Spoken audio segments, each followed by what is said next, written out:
Okay, let's go and get started.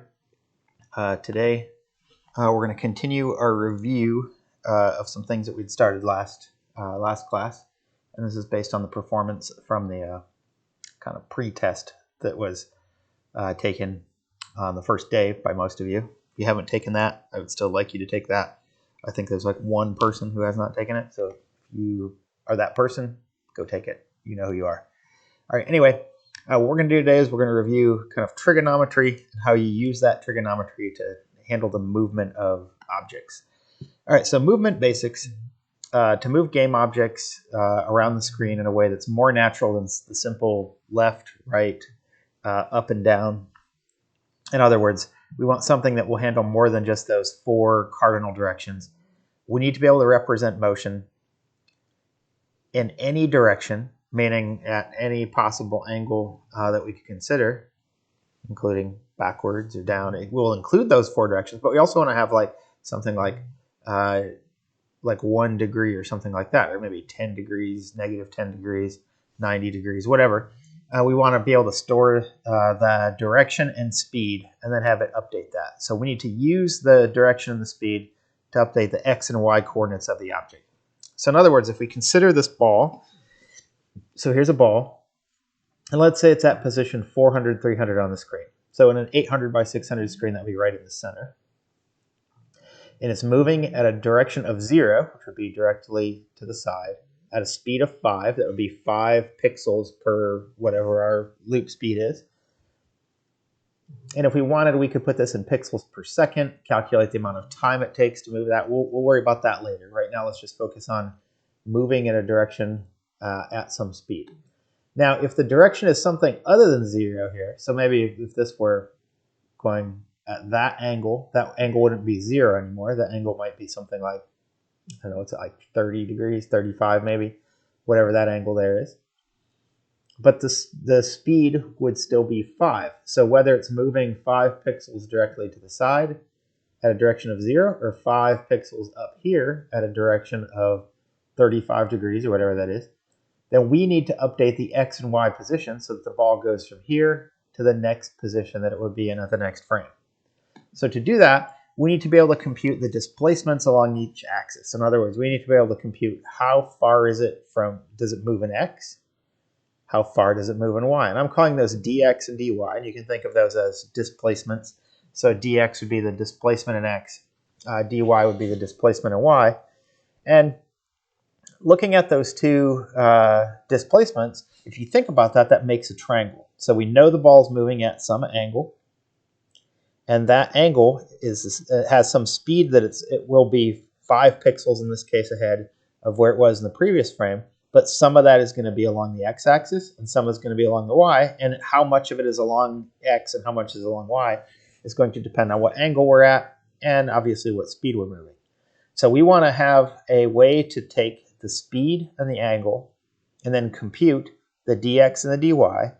And then once we have those, we could add those to the ball's x and ball's y respectively. So ball x, add dx, ball y, add dy, and that'll move the object to the next position. So we just need a way to calculate dx and dy here before we add them to the ball x and ball y. So how do we do that? The answer is a little bit of trigonometry. So let's do a quick review of some trigonometry concepts here. The first one being radians. So what is a radian? A radian is kind of the mathematically natural way to measure angles. In other words, degrees are arbitrary. Somebody a long time ago decided, let's divide up a circle into 360 degrees. That was kind of an arbitrary decision. There's a reason it's 360. It's divisible by 2 and 4 and 3. It's the same reason why they're 12 inches in a foot. It's evenly divided by a lot of different things, 10, 5, 8. There are a whole lot of divisors that go into 360. But radians don't do that. Radians are much more, they're not arbitrary like that. They were not selected for that property. They're kind of the mathematically natural way to measure angles. And the reason for that is, let's assume that we have a radius with a radius of 1, and that's making a circle. So let's say, here's a circle. Let's say that this radius here, well, here, The radius is from the center to the outside edge. It's the same all the way around if it's a circle. So that radius, that distance there from the center to the edge, is always 1. So that's our assumption. So as we walk around the outside of the circle, how far is it around if that's 1 from the center to the edge? Well, the answer is that comes down to pi. So pi is the ratio of a diameter of a circle to its circumference. So if you take the circumference and divide it by the diameter, you get pi. And that's true for every circle, whether it's a small circle like this or a larger circle like that. They all have that same ratio. And that's why pi is kind of a cool thing to know, because it doesn't matter how big the circle is, that ratio is always the same. And that is the definition of pi. The concept of pi is take the circumference, divide it by the diameter, and that will give you this constant value pi, no matter how big or how small the circle is. Now, so go back to the idea of a radius of 1. How far is it halfway around that circle if we walk around there? Well, if the radius is 1, and well, back here I asked how far is all the way around that circle. So how far is it all the way around? Well, all the way around, if it's a radius of 1, as we see in this diagram here, then the diameter, meaning kind of the distance across from side to side, they're going through the center, that is going to be 2. So if that's 2, then the distance all the way around the circle will be 2 pi. So with a radius of 1, we have a diameter of 2. The distance all the way around with a diameter of 2 is going to be 2 times pi. Because if it was a diameter of 1, it would be pi. Diameter of 2, it's 2 pi. So the answer to this is it's 2 pi all the way around, which is the same as 360 degrees. So the idea here is to measure angles in terms of how far we walked around the outside of the circle. So if I walked all the way around, I have traveled 2 pi units. So let's say this is a 1 mile loop, 1 mile circle, or a circle with a 1 mile radius. It would take me 2 pi miles to walk all the way around. How far would it be to go halfway around the circle? Well, if all the way around is 2 pi, then halfway around is half of that. So what does half of that look like? Well, 2 pi divided by 2. Cancel out the 2's, just leaves pi. So halfway around, the distance we would travel walking halfway around the circle would be pi. So that's 180 degrees. What about a quarter of the way around? So if I'm going a quarter of the way around, that would be half of what we just had here. Or another way to say it's 2 pi is all the way around divided by 4 to make a quarter of that. So the distance from here to there, pi over 2. And the cool thing about this is this, again, this is a mathematically natural way to think of angles because pi does not change. That ratio is always the same. Doesn't matter the size of the circle. Doesn't matter how big or small it is. It's always the same. And so it's not arbitrary. It's something that comes right out of the circle. If we have this radius is 1, it's always going to be 2 pi around any circle. This is 1 millimeter, 2 pi millimeters all the way around. If this is 1 mile, 2 pi miles all the way around. If this is 1 light year, 2 pi light years all the way around. It's always the same. And that makes it mathematically natural, which is why the math library that we're going to be using in our programs uses radians as its default measurement unit. Okay, so that gives us a chart that with some select angles that looks like this. But of course, this isn't all of them. We could pick any angle we wanted around here. But you'll notice that 2 pi and 0 are at the same point. We get back to where we started. Notice pi is 180 degrees. There's pi over 2 up there as 90 degrees. 30 degrees will be pi over 6. Pi over 3 is 60 degrees and so forth. And you can see these other measurements. But really, it's just, we're just saying how far do we have to walk, starting from here, walking around the outside of the circle, to get to one of those points. Notice that it also works going backwards. So this here, rather than being 330 degrees, that point right there, I'm kind of circling with my mouse, rather than that being 11 pi over 6, we can consider that as negative pi over 6. Or 2 pi minus pi over 6. Find the common denominator. We end up with that 11 pi over 6 or negative pi over 6, either one. That's the same position right there. Just like this one is the same position as pi over 2 or 0.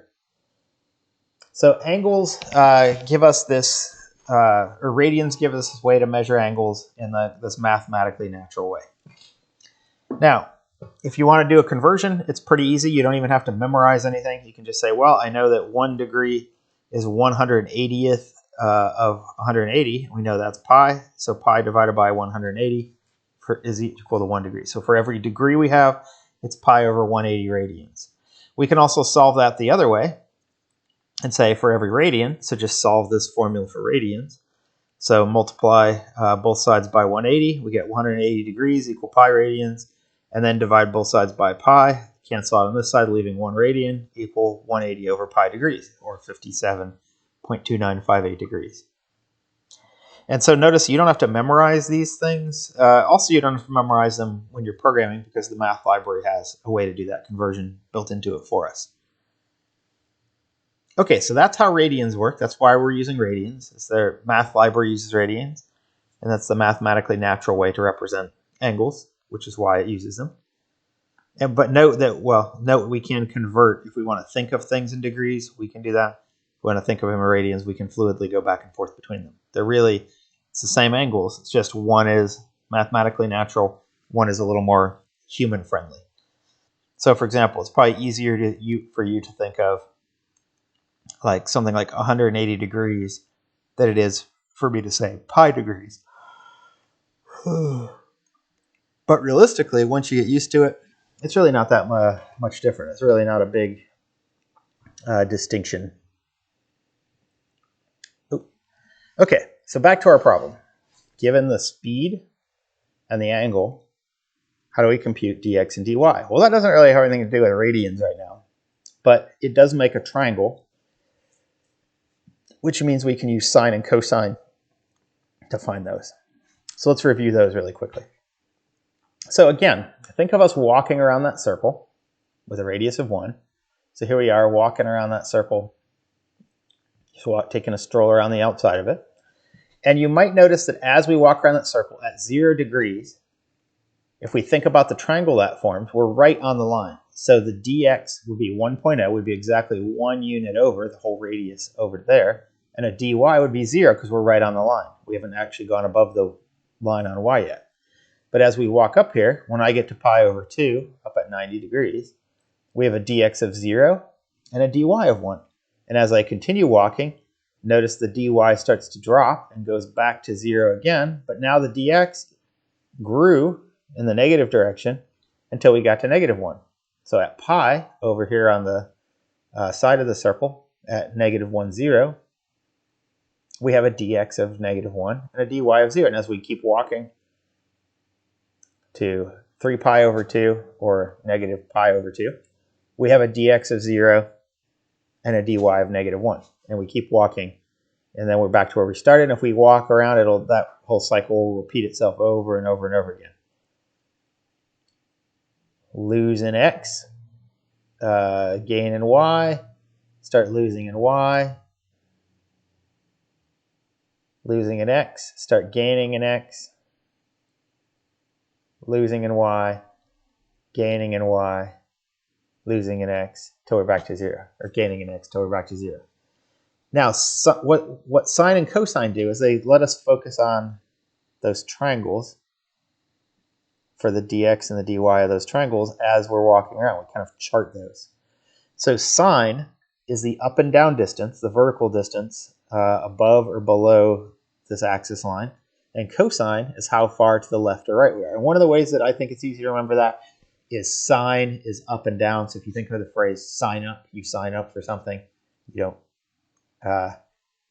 sign left for something or sign right for something. You sign up for something. So if you just think sine is up and down, or this leg of the triangle, cosine is the other one. It's the left and right of the triangle. So sine is the distance up and down. Cosine is the distance left and right. And if we were to chart those as we walk around that circle and think about projecting that across onto this chart, notice that here's 0. We start at 0. We start One of them is at 1.0, the other one's at 0. As we walk, this one goes up till it gets to there. As we keep walking, it drops back down. As we keep walking, keeps going down till it hits the bottom peak down here. As we keep walking, it starts going back up again until we're back at 0 where we started. And remember that you could walk either in the positive direction around this as many times as you want or the negative direction as many times as you want. It's going to follow the same pattern. So really the sine and cosine just repeat themselves as you go around. You can kind of see that here. That this point here is the same as that one there.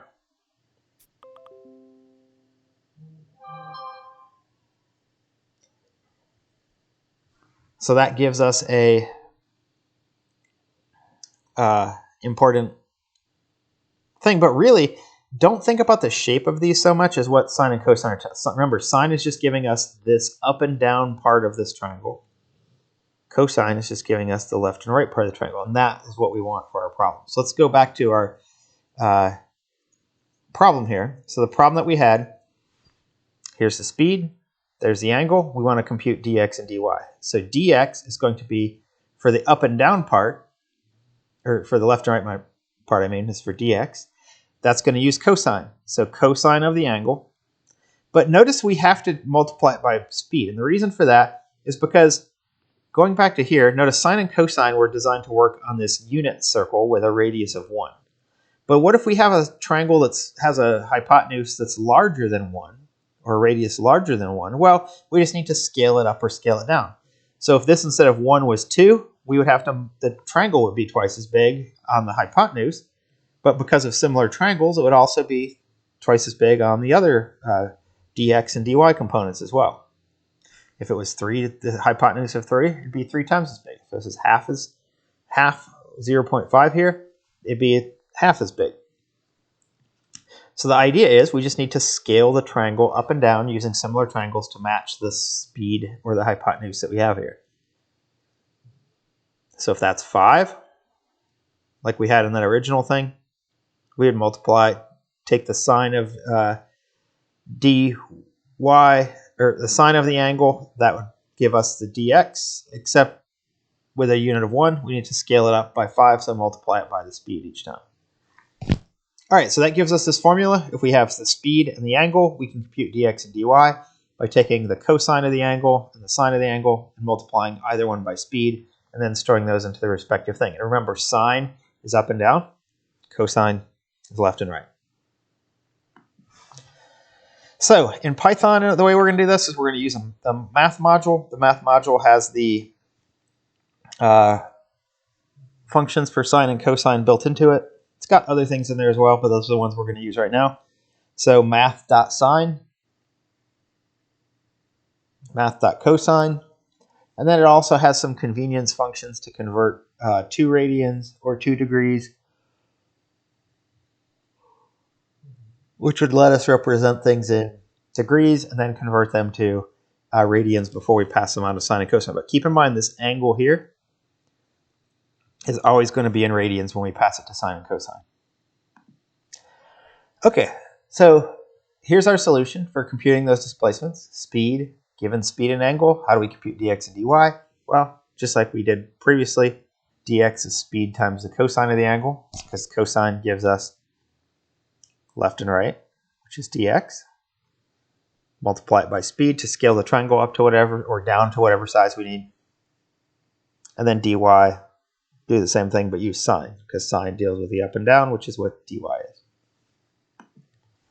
All right, so let's write some code. So let's switch over to Python, and let's write some code that makes something move at an arbitrary angle. And we're going to write that together here. So I'm going to switch over to a Python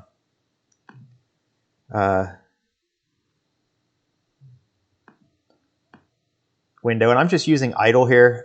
If you want to, you could use something, a better IDE than idle. I'm just using idle since that's one that comes with Python.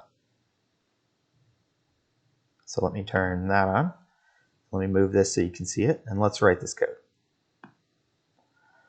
All right, this is something that you have probably done quite a bit previously, but I'm going to go and write it in front of you rather than just showing you the code and let it work.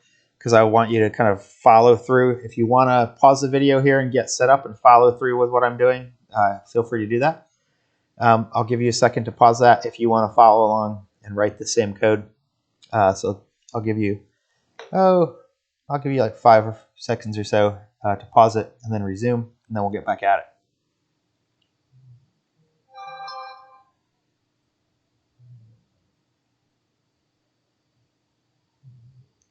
Okay, let's go and get started. So the first thing up here at the top, when you turn in your programs for this class, I want you to have a comment block at the top. So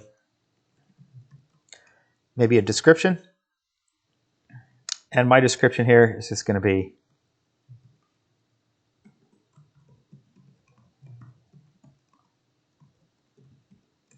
I'll call it vector motion example 1. After that, I want you to put in who you are. So I'll put my name here. And for you following along, when you submit something, make sure to put your full name, because I might have multiple, I don't know, Daves or multiple Johns or whatever. Also, I want you to put the class. And I want you to put the section number with that as well. So if you're in section 2, you put 02. If you're in section 51, which I think is what we are in this class, 51, whatever. And then down here, if it's an assignment, put the assignment number. So this would be like 0.01B. But when your assignments, you'd be like assignment 1. If there's multiple parts, 1A, 1B, whatever. So I'm just going to put none here. So this is just test code. But make sure you put in the assignment number that goes with that at the top of your programs. All right, so now we're ready to write some code. So we know we're going to be using math. We know we're also going to be using Pygame. All right, and so to use Pygame, we'll do pygame.init. And we're going to need a display surface. So display surface, I'm just going to call it ds equal pygame.display.set mode. And we're going to have a window that's 800 by 600. And now I'm going to make my game loop. So while true, what are we going to do? We're going to do a pygame.event.pump. And I'm going to do keys equal pygame.key.get pressed to get the key state. And I'm going to have an if statement if keys pygame.escape. So if that's true, then we're going to break out of the loop. And then somewhere at the bottom of our loop, we know we're going to have a pygame.display.update. And then after the loop is done, after we hit escape and close the program down here, I'm going to have a pygame.display.quit. And you guys should have all written programs like this before. So what we need to do is we're going to add our code that moves the object around. But before I do that, let's make sure that this actually works. So this is going to be, here I'll call this vector motion 1.py. All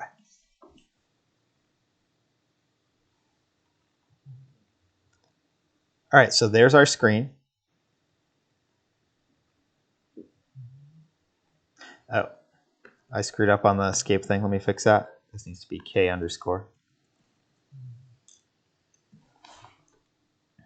All right, so there's my screen. Nothing crashes, everything works. We hit escape and it closes. Now, one thing that I want to do is I don't like that it says Pygame window. Well, we'll leave it for now. We could change that later by setting the title of the display so that the title bar at the top doesn't say Pygame window. We'll worry about that later. Let's worry right now about just getting this thing to bounce. So let's make a ball. Let's give it an X. Let's start it right at the middle of the screen. So 400, 300. So this stuff up here, this is kind of initialization code here. This is making the variables for that ball. And we know right now, let's go ahead and draw the ball down here. So let's do, here, let's put a comment. So here, we're going to do a Pygame dot draw dot circle. And we're going to draw it onto the display surface. Let's make it a color of, let's make it like yellow. So red, green, a little bit of blue. Okay, now the next thing that circle needs is the position we want it drawn at. And in our case, that's going to be ball X, ball Y.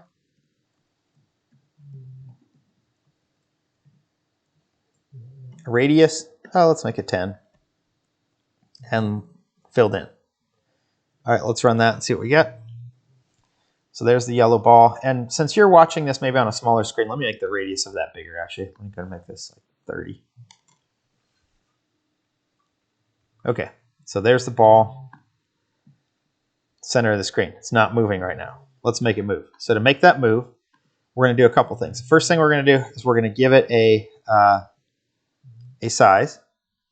Well, it has a size. We're going to give it a direction of travel. And we're also going to give it a speed. So here, ball speed equal, well, we used 5 earlier, so let's say 5. And let's do ball angle equal, and let's make it like 35 like we had earlier.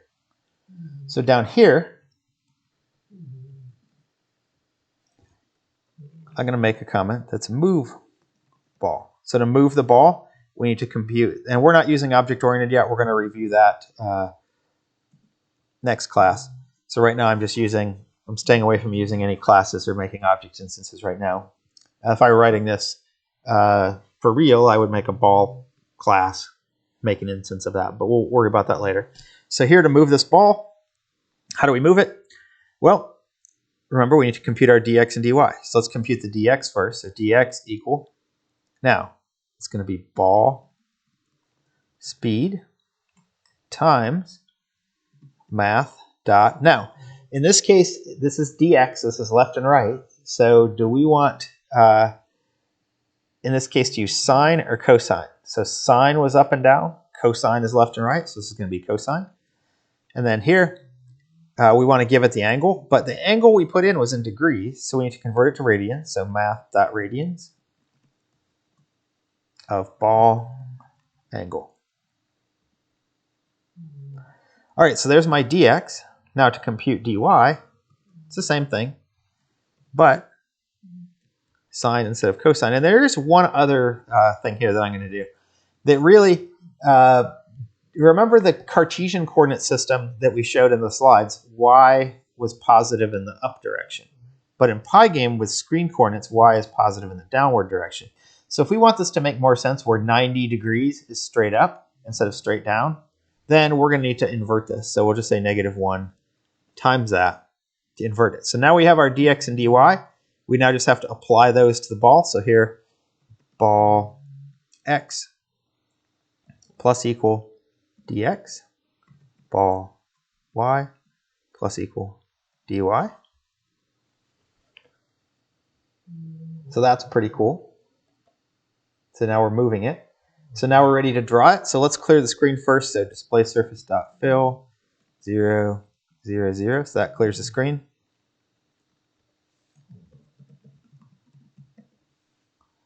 Draw the ball at its position and then continue on. Now there's one other thing that I want to do in this code, and that is right now the way it's written, this event loop will just update as fast as it possibly can. It'll run flat out as fast as it can, which means the ball might move off the screen really quickly. I'm going to go ahead and limit the frame rate here. So to limit the frame rate, I'm going to make this FPS clock object. So pygame.time.clock. So I make a clock object, and then in here, I'm just going to do an FPS clock dot tick.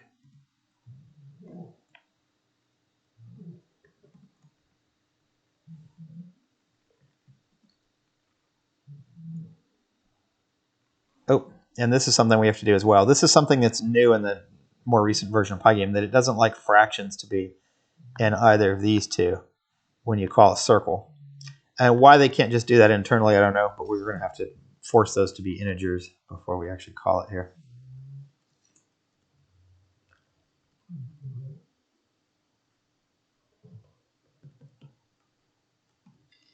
Okay, let's take a look at that. So there it was, but it left the screen. So now let's get it to come back on to wrap around to the other side of the screen. So to do that, all we have to do is after we've moved it, let's just have an if statement, say if ball x ever gets to be greater than 799. So in other words, the x goes off the right-hand side of the screen. Let's set ball x equal to 0. And then let's do the other direction. It could be moving to the left. So if ball x is ever less than 0, ball x equal 799. And now we also want to do the same thing for y. So I'm just going to copy these two things here.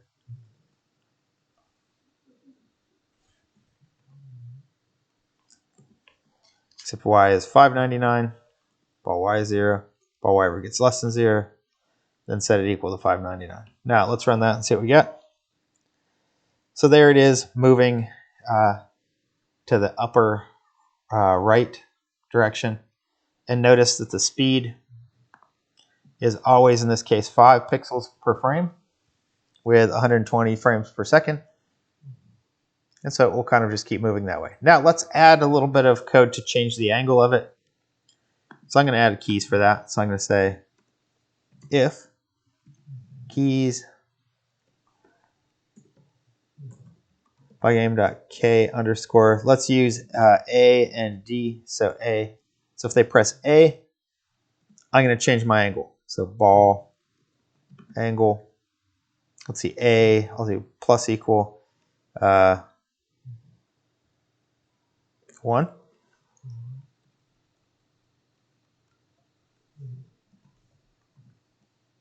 And then if they press D, minus equal 1. Let's run that and see what happens. So now I can kind of steer it.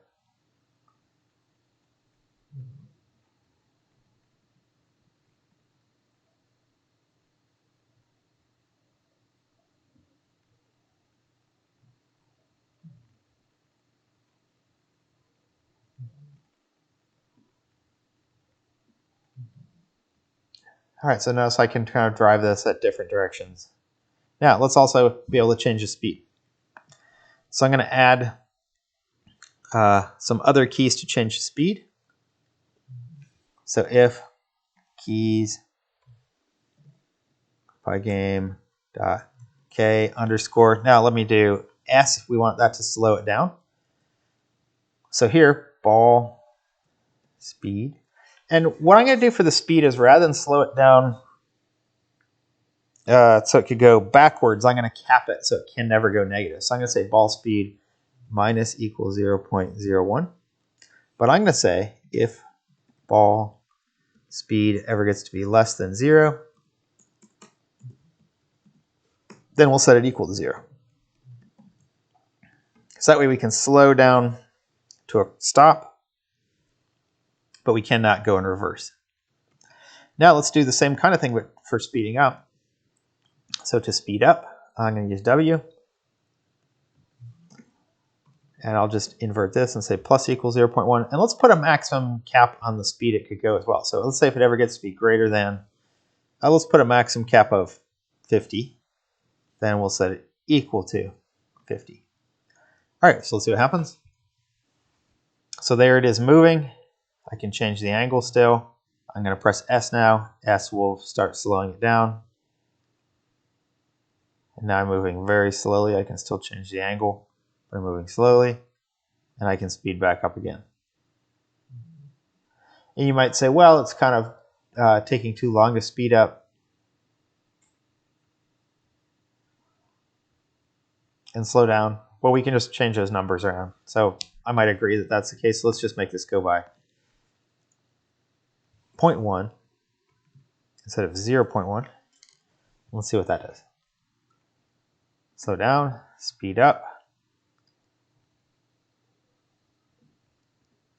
change the angle, slow down,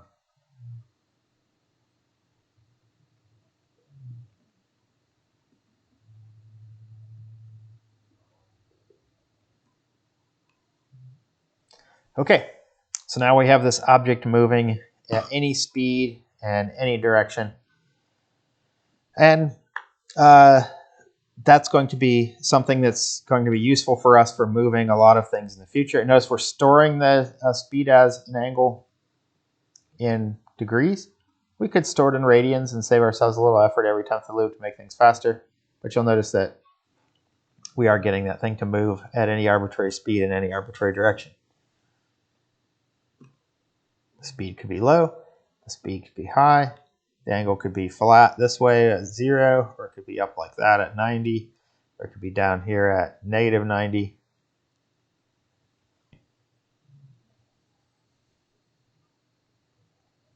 But all that works. Now, quickly, let's go back to our presentation. All right, so we wrote some code that actually moved it. It used this concept. Compute dx, compute dy, add them to our position, and just repeatedly do that based on the speed and the angle. If we change the speed and the angle, it'll change the dx and the dy, which will change how the thing is moving. Okay, but let's add one more layer to this. What if I don't want it to wrap around? What if I want it to bounce off the edges? So that's going to be something, if it collides with something, it needs to change the speed and angle. But it also, if you think about bouncing, it's going to change the dx or dy. So for example, here's something dx moving this way, and it hits a wall, it should bounce off like that. So we want it to go boink, and that's a change that's flipping dx. So dx is going that way as it hit the wall, moving it this way, but when it hits, dx needs to flip and now point the other direction, that direction, and then start moving that way. So it's moving in, hits the wall, comes off the other way. Same thing this way is y. dy hits, bounce, goes the other direction. So one good way to do this is to say, if we detect we've hit the wall, flip the dy if we hit a top or bottom edge, flip the dx if we hit a left or right edge, and then compute the new speed and angle that results from that. So let's look at how we would do that. And there's a lot of reasons for affecting the dx and dy. It could be friction, it could be a collision with something, it could be gravity pulling on it, it could be an explosion. And we're going to look at how to do forces, applying forces to an object in a later class. But the idea here is we're just going to do a simple bounce where it hits a vertical wall, changes dx, inverts dx, hits a horizontal wall, top or bottom, changes dy. Okay, so in this case, we want to be given dx and dy, we want to compute an angle and a speed, because that's what we're after. We're after when this thing hits the wall, we flip dx or dy, and then if that happens, then we compute the new angle and new speed that comes out of that. Okay, well, here's the method. So there's two parts to this. We want to be able to find the speed. We want to be able to find the angle. So let's start with finding the speed. That's the easier of the two. Remember that the dx and dy just make this right triangle with the speed as the hypotenuse. So given a dx and dy, what's the speed? Well, the speed, we just use Pythagorean's theorem, which is a squared plus b squared equals c squared, or in this case, speed squared equals dx squared plus dy squared. And then we solve for speed. Take the square root of both sides. Square root of speed squared is just speed. Square root of dx squared plus dy is square root of dx squared plus dy. And how do we do that in Python? It would look like this. Square dx, square dy, add them together, raise the whole thing to the 0.5. It's the same thing as doing the square root. Or there's a square root function in the math library you could use, math.sqrt. I prefer just raising to the 0.5 because we don't have to invoke some method in the math library to do that, which we can already do with something built in. And as a reminder, exponentiation is two asterisks together. So star star. Don't use the caret symbol. Some languages use the little caret symbol, which is the one that's above the 6 on the keyboard. Don't use that. That means something different. That means XOR. We don't want that. We want to exponentiate. Okay, so the second part of that, we now know how to find the speed given dx and dy. Now what about finding the angle given dx and dy? Well, to do that, we know that the sine of this angle is dy divided by the speed. So in other words, this is doing the opposite of what we did earlier. We're just scaling the triangle down by dividing all of the sides by speed, and then gives us sine. So if we do the inverse of sine to get just the angle, we would take the arc sine of dy divided by speed, would give us the angle. But there is a problem with doing it that way, is that we'll get the same dy divided by speed in two different places, here and there. So how do we distinguish between them? Well, notice that's the same distance, the same dy is that. How do we know if it's this angle or that one? Well, the easy thing to do is basically just to have an if statement that says, hey, if the dx is positive, we're on this side, use this one. If the dx is negative, then we're on this side, so use this one. And notice that how do we get to that one? Well, we're going to take pi, which is here, and then subtract that amount from it to get back to there. So one of them we're going from 0 up, one we're going from pi backwards.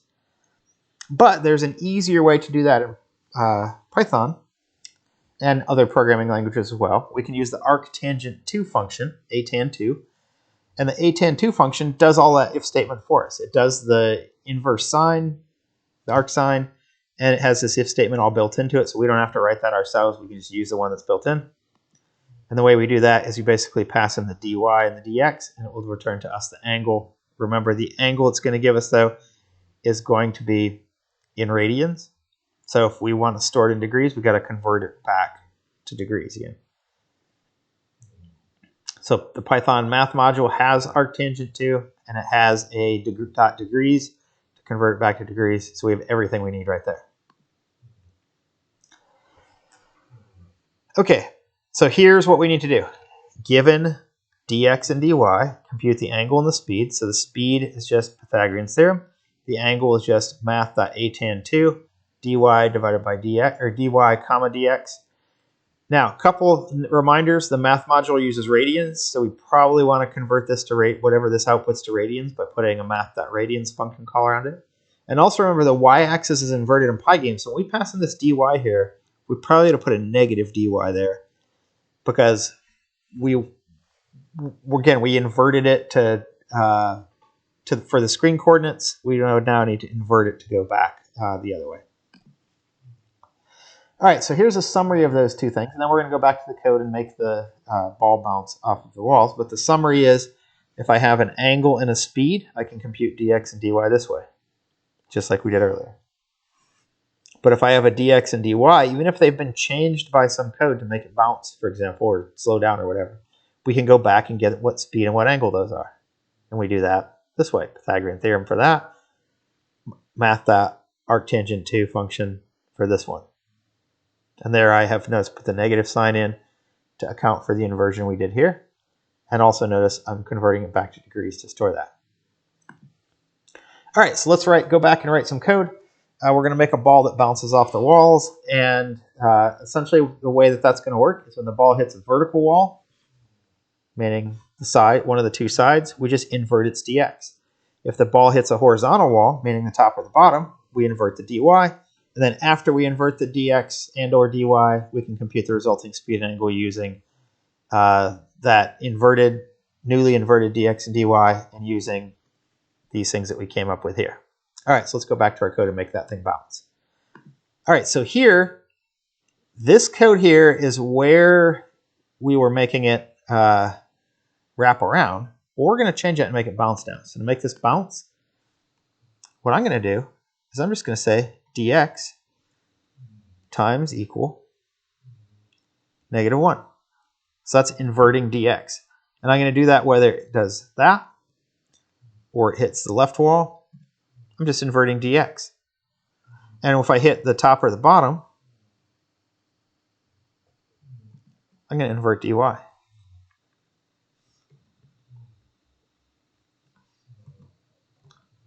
Now, if I had to run this right now, it would just go off the screen and it would disappear. It wouldn't come back.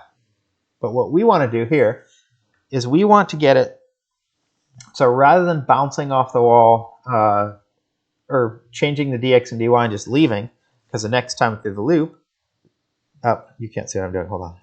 Sorry. There we go.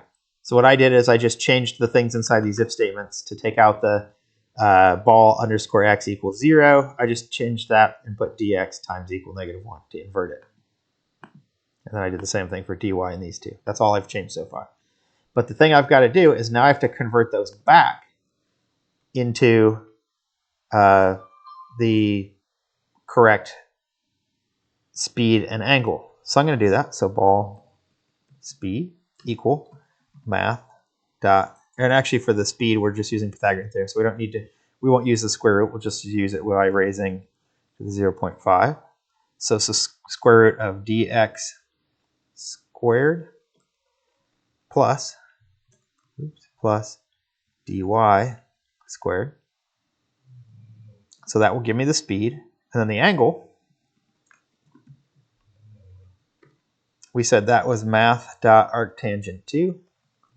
We're going to pass in a negative dy and dx. There's one other thing we need to do here. Remember, this is, we were storing this in degrees, and this returns radians. So let's do a math dot degrees around this whole thing.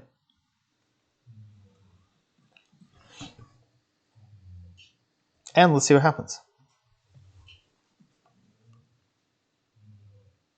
And there it is bouncing.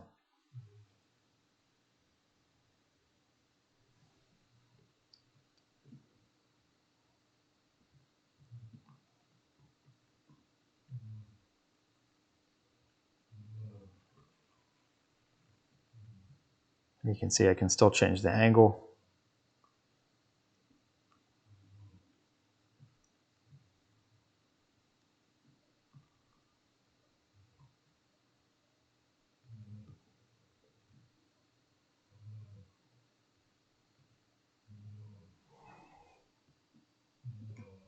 Now, one thing that I don't like is how it doesn't bounce right on the edge.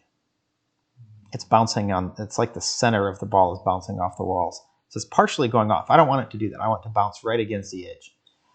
So the problem here is basically these comparisons I'm doing here. I'm saying when the ball x, which is the center, gets to be greater than 799, then I bounce. I want to bounce when it gets to the edge. So how can I do that? Well, the easy way to do that is to say, rather than greater than 799, let's do 799 minus the radius of the ball, which in this case, I believe we put in, where are we drawing it? Down here. We put in a radius of, oops, hold on, let me go to where that is, of 30. I'm going to make this a variable and say ball radius. So then up here, I'm going to make that a variable, ball radius equal, we'll keep it at 30 for right now. But down here, I'm going to say minus ball radius. So now I'm checking not where the center of the ball is, but I'm checking where the center of the ball is, but I'm checking to see if the center is radius units away. Now there might be another way to do this that I might use that might be a little better. I might say if the ball x plus the radius plus the ball radius is greater than 799, then we bounce. And we can do the same thing. Ball x minus the ball radius, ball y plus ball radius, ball y minus ball radius. All right, let's see what that looks like. And that looks a little better. So now it's actually hitting just the edges. And even if I make it go faster or slower,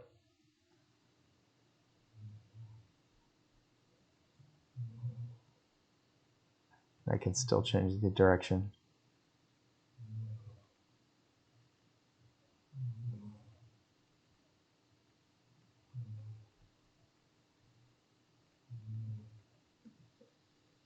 Okay, so now we have this arbitrary motion. Let's go back and look at the code one last time. Now, if I wanted to, notice that if we didn't bounce off the wall, we're doing this conversion back where it's going to be the same as it was. So one of the things we might do here is we might say, to optimize this a little bit, is we might say,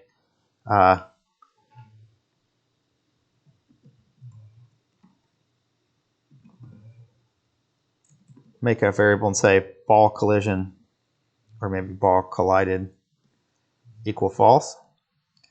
And then anytime we detect one of these things happening, we can just say, yeah, the ball collided.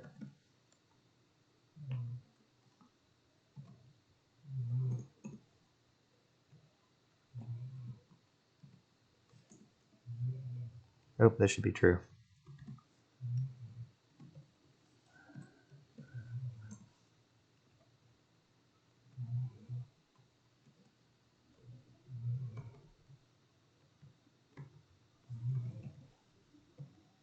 And then finally, and actually let me, here, this is, I've gotten the order kind of strange on some of this, so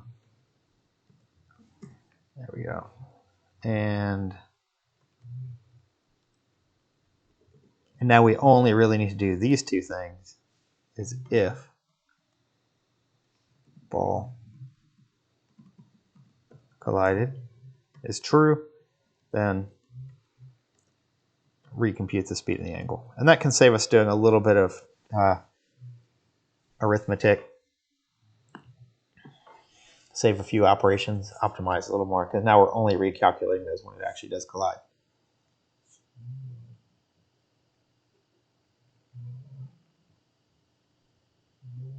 Okay, so hopefully you're able to follow along with that and have something similar to that. And note that we can still change the angle here.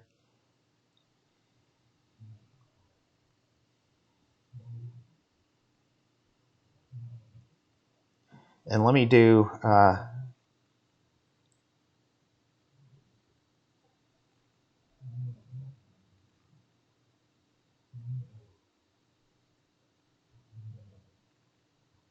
it's probably fine like that. I don't want to overcomplicate it. We could make it do some more fun things and have so it slows down. It has friction when it moves, like a pool ball. So that's kind of what it is right now. It's like the one ball bouncing around off the cushions. But notice there's no friction. It doesn't lose any speed when it hits the wall. It doesn't lose any